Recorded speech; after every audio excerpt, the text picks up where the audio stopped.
সুপ্রভাত। কেমন আছো তোমরা সবাই? আশা করছি তোমরা সবাই খুব ভালো আছো।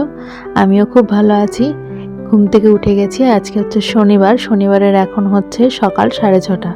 জেঠুমা চলে এসেছে। ঘুম থেকে উঠেই এই ঘরের বিছানাটা আগে ভালো করে ঝেড়ে পরিষ্কার করে নিচ্ছি। যেহেতু এখানে এখন রাত্রে আর কেউ ঘুমাচ্ছে না, তাই বিছানাটা যেহেতু সারা রাত এইভাবে পড়েই থাকে, তাই সকালে উঠে এমনি একবার ভালো করে ঝেড়ে পরিষ্কার করে আবার বিছানাটা পেরে দিই। আদি উঠলে তো এখানেই নিয়ে এসে ওকে প্রথমে বসিয়ে তারপর ফ্রেশ করাই, যেহেতু তো এই বিছানাটা আমি পরিষ্কার পরিচ্ছন্ন, এমনিতেও সারাদিনে আমার বিছানা প্রায় পরিষ্কার পরিচ্ছন্ন টান টান থাকলেই মানে ঘর পরিষ্কার পরিষ্কার লাগে। তাছাড়া বিছানাটা যদি একটু জড়ো হয়ে থাকে না, তাহলে আমার মনে হয় যেন গোটা ঘরটাই নোংরা হয়ে আছে। তো বিছানাটা পরিষ্কার করে নিয়ে চলে এসেছি ব্রাশ করতে। ব্রাশ ট্রাশ করে নিয়ে,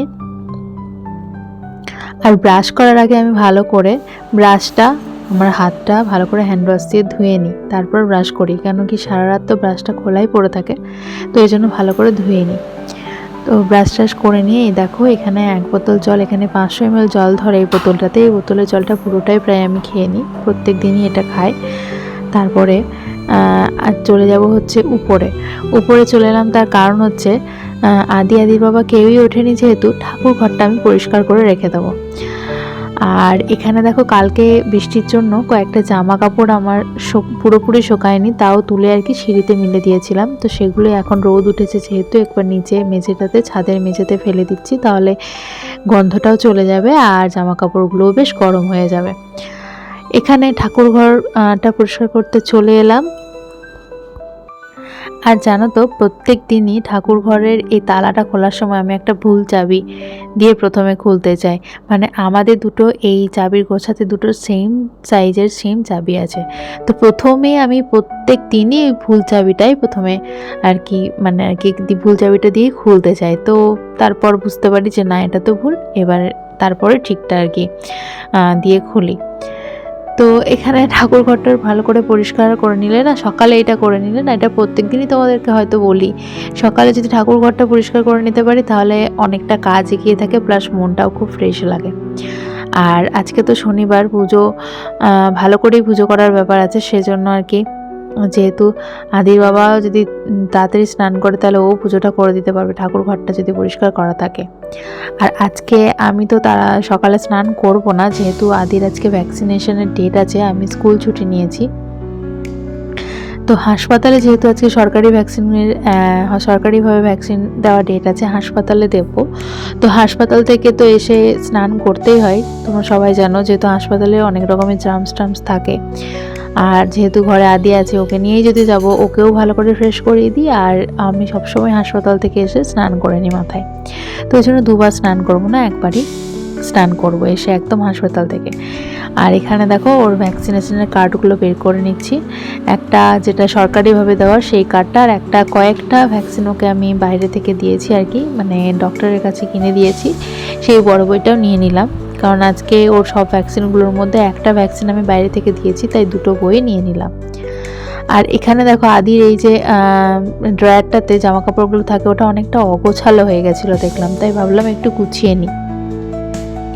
তো গুছিয়ে নিয়ে ভাবলেই তো আর হবে না, যেই গুছাতে শুরু করেছি সেই আদি উঠে গেছে। এখানে অল্প অল্প করে সব গুছিয়ে নিচ্ছি, আর ওইদিকে আদি উঠে দেখছি মাম্মাম করে ডাকতে শুরু করেছে।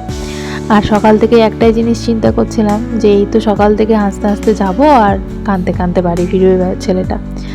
আর এখন যখন ভয়েস ওভার দিচ্ছি, তখন আদি গিয়েছে একটু দাদার বাড়ি, মানে ব্যথাতে প্রচণ্ড কষ্ট পাচ্ছে, দাদা করছিল, তাই ওই বাড়ি একটু পাঠালাম, তখনই ভয়েস ওভারটা দিচ্ছি। সারাদিনে ভিডিওটা খুব একটা বড় করতেও পারিনি, যেহেতু ভ্যাকসিন দিয়ে আসার পর থেকে আর সেইভাবে ভাত খাওয়া অবধি ভিডিও করতে পেরেছি, আর কোনো ভিডিও করতেই পারিনি, কারণ আদির জ্বর চলে এসেছিলো। আর জ্বর এলেও একটু বেশি, সব বাচ্চারা একটু বেশি দেখবে মাকে চায় কাছে। তো এখন তো ওষুধ দিয়ে জ্বরটা কমেছে যখন আমি আর কি ভয়েস ওভারটা দিচ্ছি। তো এবারই গেল, একটু ব্যথাটা আছে বুঝতে পারছি, পাটা খুব একটা ফ্লেক্সিবলভাবে নড়াচড়া করতে পারছে না, তো বাঁ পায়ে ব্যথাটাই বেশি আছে আর কি।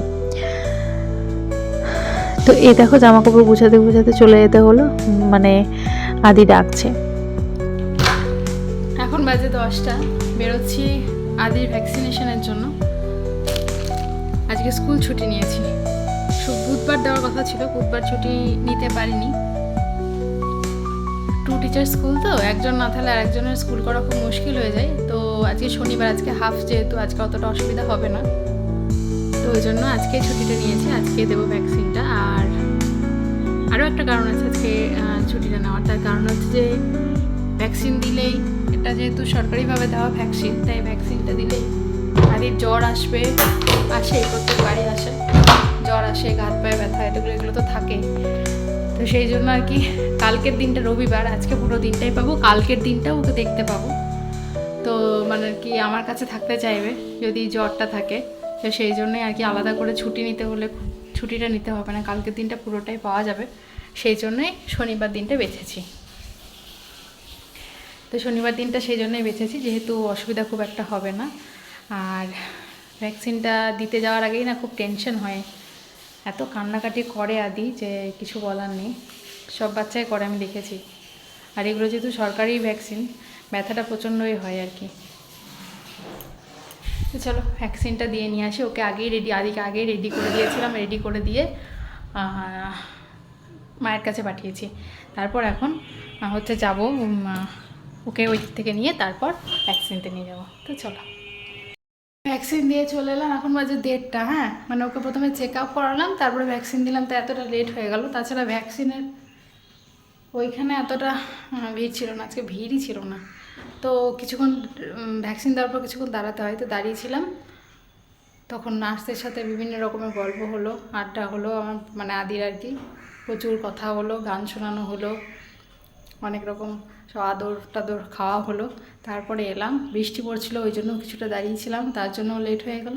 এখন স্নান করবো, আর ওকে ওই বাড়িতে দিয়ে এলাম, কেন কি আমি হাসপাতাল থেকে এলাম, তো প্রথমে স্নান করবো, তারপরে যা করবো আর কি।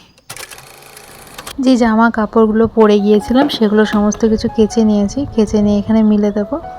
তারপর পুজোটা করবো। আজকে পুজো করতে আমার অনেক লেট হয়ে গেল। কোনো মঙ্গলবার বা শনিবার আমার এতটা লেট হয় না, বলতে গেলে কোনো দিনই লেট হয় না, কারণ আমি তো স্নান করে পুজো টুজো করে তবে স্কুল যাই।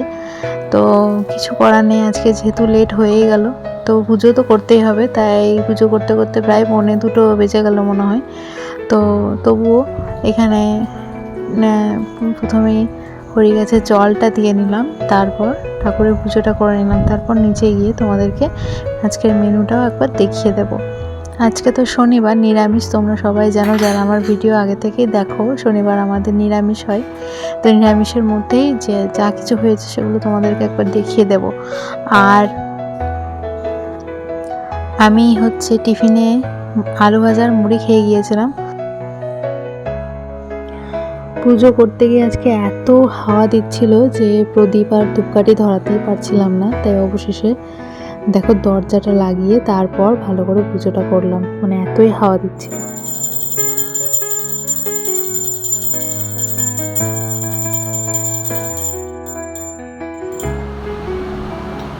আজকের মেনুটা একবার দেখিয়ে দিই তোমাদেরকে। আজকে তো শনিবার, নিরামিষ, ভাত, আলু ভাজা, কাঁকরোল ভাজা, এখানে আছে মুগের ডাল, এখানে আছে পটল আলু দিয়ে একটা তরকারি, ঠিক আছে। আর কিছু আজকে হয়নি, তাড়াহুড়োও ছিল ওই জন্য। আর তরকারি কালার দেখে তোমার মাথায় হাত পড়ে গেছে, তুমি কত তেল দিয়েছে, ঠিক আছে।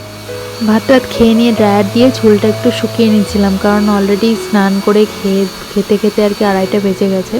তো এরপর তো আর কোনোভাবেই ভিজে চুলটা শুকাবেই না, কারণ আর একটু শুতেও হবে, আদিকে একটু ঘুম পাড়াতে হবে। ও তো সকাল থেকে সেভাবে ঘুমাতে পারেনি, যদিও গাড়িতে যেতে যেতে একবার ঘুমিয়ে গেছিলো, কিন্তু সেই ঘুমটা তো আর পূরণ হয়নি। তো যেহেতু শুয়ে পড়বো, ভিজে চুলটা নিয়ে তার থেকে একটু শুকিয়ে নেওয়াই ভালো। খুব একটা আমি চুলে ড্রায়ার দিই না, উপায় না থাকলে। তো আজকের ভিডিওটা এইটুকুই বন্ধুরা, দেখা হচ্ছে নেক্সট একটা ব্লগে। টাটা।